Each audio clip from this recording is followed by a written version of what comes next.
Alam niyo ba naman meron tayong application sa iOS or sa App Store na napapautang daw up to 65,000 pesos. And sisilipin natin guys kung goods ba silang utangan kasi nga sabi dito sa kanilang ads na funds arrive quickly. And sabi din dito na maximum loan of 65,000 pesos. Kung hindi interesado ka sa video ito at kung gusto mong makita kung goods ba silang utangan ay patapusin ang loan application review para sa ganon ay magkaroon ka din ng idea.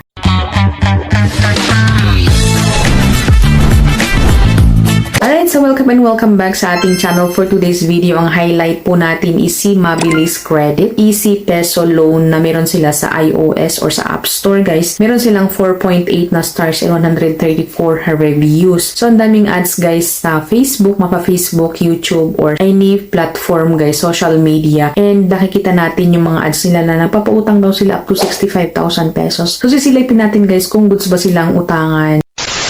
This video is not sponsored or not connected to any loan application. All are based from my personal experience. So anyway, pagka-download guys natin is hihingi agad sila ng active na phone number. And then mag-send sila ng verification code, something like that, and i-enter natin doon guys. And then dito sabi, quick approval get funds. So 7,000 po yung offer sa atin. Pero syempre, subject for approval yung mga ganitong bagay-bagay guys. Kailangan po natin mag-enter ng mga information natin. So wag muna kayo mag-download guys. Patapusin muna ang video ito para sa ganun ay at least ay hindi kayo mag-send agad-agad ng mga information natin. Like, yung importante is yung ID po natin. Huwag po tayong basta-basta nagsesend. Anyway, 7,000 nga ang approved na amount. Magbibigay tayo ng mga information natin sa authentication. So, yung mga ID na kailangan dito ay UMID, driver's license, passport, TIN ID, SSS, voter's ID, health card, and national ID. So, dito guys, pwede ang health card or ating PhilHealth ID. So, very basic yun guys. Pwede natin makuha saan dyan sa mga pagkukuha na ng mga ID. So, madali lamang po na makakuha ng health card. Okay? So, after which guys, ayan. So, pagka-picture ng ID po natin, makaka-capture agad-agad yung mga information. Hindi po tayo manually na maglagay. And then, after which guys, is yung pa-selfie. So, yung pa-ID or yung pa-selfie, left and right. Ganun. So, mga instructions nila dito.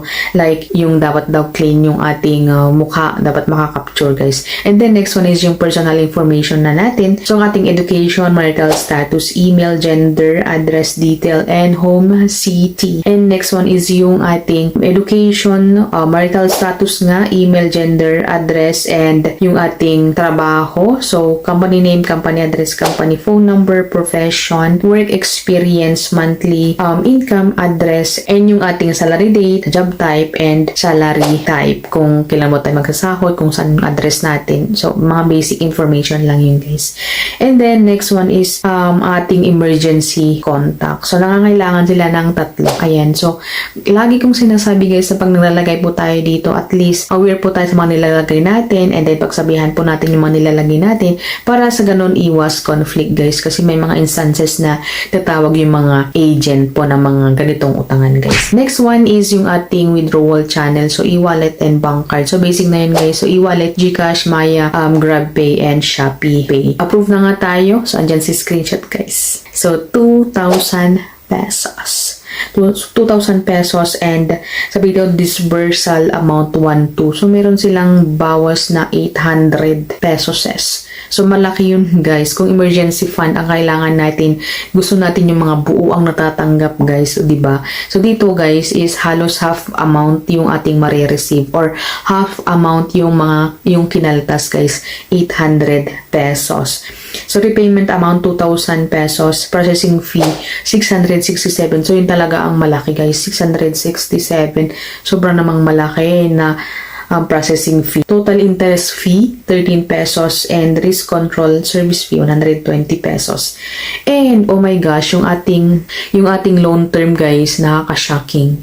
Pero hindi na nakaka-shocking pag mga ganitong online loan application. 7 days po ang loan term nito mga kaibigan. So repayment due date is ayun na nga at 700 or 7 days. 7 days po yung loan term nito mga kaibigan. So, ayun, at repayment date po natin. Andito na lahat-lahat. So, in review, i-review nila yung ating information and ayun na nga, at pasok na pasok agad sa ating GCash. So, ang bilis lang nilang review. Ang bilis ng processing, basta maglagay lang po tayo ng tamang info. Ayan, pero sa mga utangan na ganito guys is, for me ay hindi ko po siya maire-recommend kasi nga, hindi siya buo na matatanggap and 7 days po yung kanilang loan term. So yun guys, si Mabilis Credit by Easy Peso Loan. Pero pansin nyo ba guys, kanina nagbibigay ako ng mga screenshot ay Cash Quest yung nakalagay dito sa taas. So meaning, Cash Quest yung pangalan niya pero nag-change po siya ng name. So talagang pinapakita lang doon guys na red tag. So meaning hindi po sila talaga registered sa SEC kasi nga nagpapalit-palit sila na nare-revoke yung kanilang license and then nag-change lang sila ng name and then pumapasok ulit sila dito sa App Store. So sabi ko sa inyo, wag niyo nang subukan ng application na ito.